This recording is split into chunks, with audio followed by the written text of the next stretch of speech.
3 discipline mistakes parents make without knowing. Parents, before you punish your child again, listen. You might be making these 3 discipline mistakes without even knowing. 1. Shouting instead of teaching. When a child misbehaves, shouting only scares them. It doesn't teach them. Children learn better through calm correction, not fear. Your tone shapes their behavior. 2. Discipline without explanation.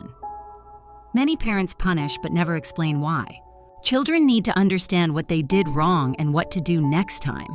If you only punish without teaching, they repeat the same mistake. 3. Being inconsistent. One day you correct a behavior, the next day you ignore it. Inconsistency confuses children. They behave better when rules are clear, simple, and steady. So remember, discipline isn't about fear, it's about guidance. Correct with love, teach with patience, and stay consistent. Like and follow for more parenting tips that make your home calmer and happier.